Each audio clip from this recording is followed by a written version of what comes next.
Hello guys, welcome back to this channel. In today's video, I'm going to show you how we can create table in Google Docs application. Okay, let's get into it guys. Here I have created a document in my Google Docs application and I'm going to create a table. First of all, we can click on this plus button and then we will have some options and we have to choose the table.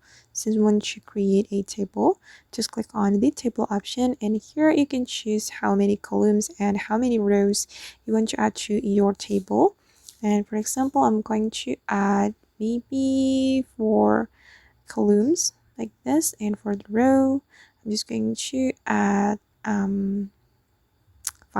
like this. And then once we're done choosing the columns and the rows, we can click on insert table, and as you can see that the table has been created and you can customize the size of the column and the row.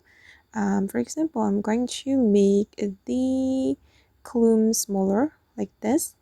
Wait guys, I'm going to rotate my screen to see the whole table. Alright, and I'm just going to make it smaller again, and then for this one as well. Wait. Alright. Okay, and that's all the way how we can create a table in Google Docs application. I hope this video will be useful for you. Thank you so much for watching. And if you found this tutorial useful, don't forget to like, comment, share, and also subscribe to this channel. See you in the next video.